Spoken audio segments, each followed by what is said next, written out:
we gotta take a picture first. Wait, come on. Oh, sorry. 1, 2, 3, cheers! Our trip started with one last snowfall in Utah, so we had to clear off the truck to get it packed. We carried everything we needed down to my parents' house where the RV was being stored. With the Jake brake on and tow haul engaged, we were ready to pull out. This part was extremely scary because we are carrying 17,000 pounds on icy roads. Turning around in the cul-de-sac was our very first hurdle, but rest assured, Jill got it done. 40 miles into our trip, we were flagged over. Turns out our trike was dangling and barely hanging as we drug it down the highway, like a skier on pavement. 122 miles in, we needed food and made our first official stop. We were already hangry and freezing. Got some gas, cleaned our windshield from all of the slush, and passed a plow, which was telling of the roads to come. Ah, cool, tunnel. You know, this bike rack was really giving us a run for our money, so we stopped at Walmart, gathered a few makeshift items to ensure that our window didn't get broken. Yes, still freezing, and of course, topping off with gas. To end our first day, we discovered chandeliers are surprisingly more durable than AC units. RAP AC. Day 1, Logan, Utah to Cheyenne, Wyoming, 479 miles.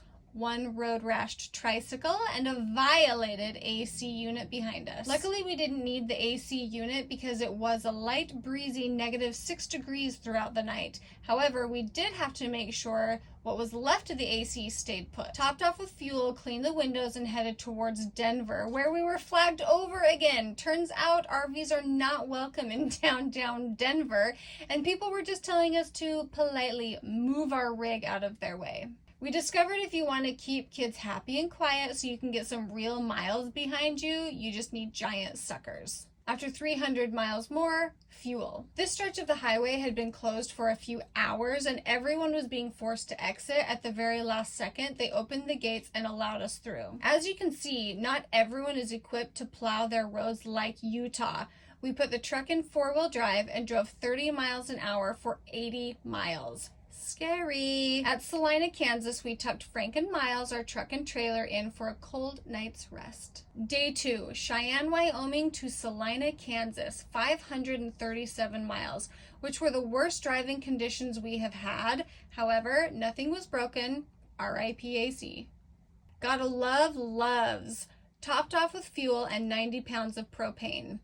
Now listen, you know your father-in-law loves you when he is putting in a 12-hour shift tracking you on Find My app and taking pictures through the traffic cams. And I'll be danged, he caught us. He was going to bed more exhausted than we were. Stan, we love you. Pro tip, make sure everything is put away in its place before you start driving. Rookie mistake. We drove extra late to get to our reservation at the Shreveport, Louisiana KOA, where we had full hookups. For the first time, we did not feel freezing. It may have been midnight, but we were going to take a hot shower before climbing into bed. Day 3, Salina, Kansas to Shreveport, Louisiana, 603 miles. We spent over 9 hours in the car. No ACs were harmed in this leg of the drive.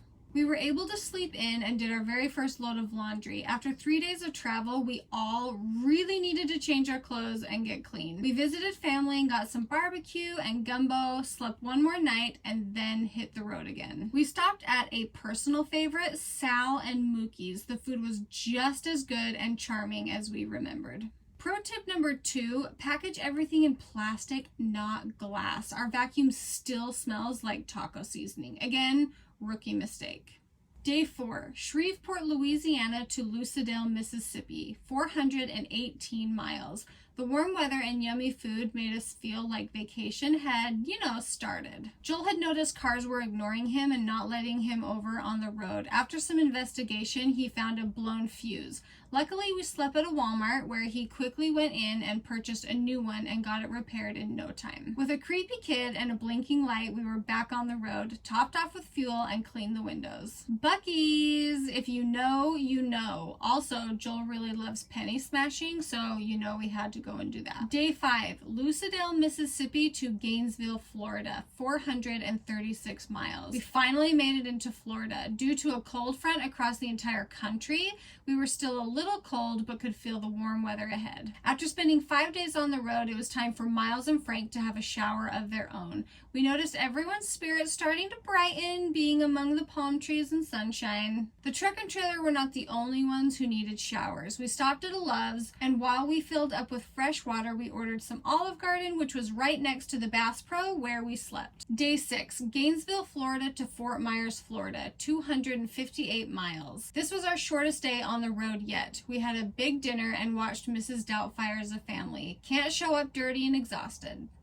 We finally woke up to some humid weather and loved every second of it. None of us had ever been into a Bass Pro, and we needed some fishing supplies, goggles, and camping chairs. Have you ever seen a more beautiful Bass Pro? With the last stretch of highway in front of us, we rolled the windows down, turned the music up, and would you look at everyone's faces? Those are real smiles. That is real happiness. I'm sorry, did we just make it across the country? Of course, we stopped at our favorite fruit stand, Robert is Here, before backing into our home for the next 3 months in Isla Mirada. In 7 days, we drove through 10 states, spent 62 hours in the car, traveled 2,757 miles, experienced -6-degree weather, up to 70-degree paradise, roughed up a trike, annihilated an AC unit, visited family, ransacked a spice rack, replaced a blown fuse, and did all of this with 0 antidepressants or anxiety meds. I didn't say they weren't needed, just said they weren't taken. And we still like each other. If that much fun is behind us, just imagine what's ahead.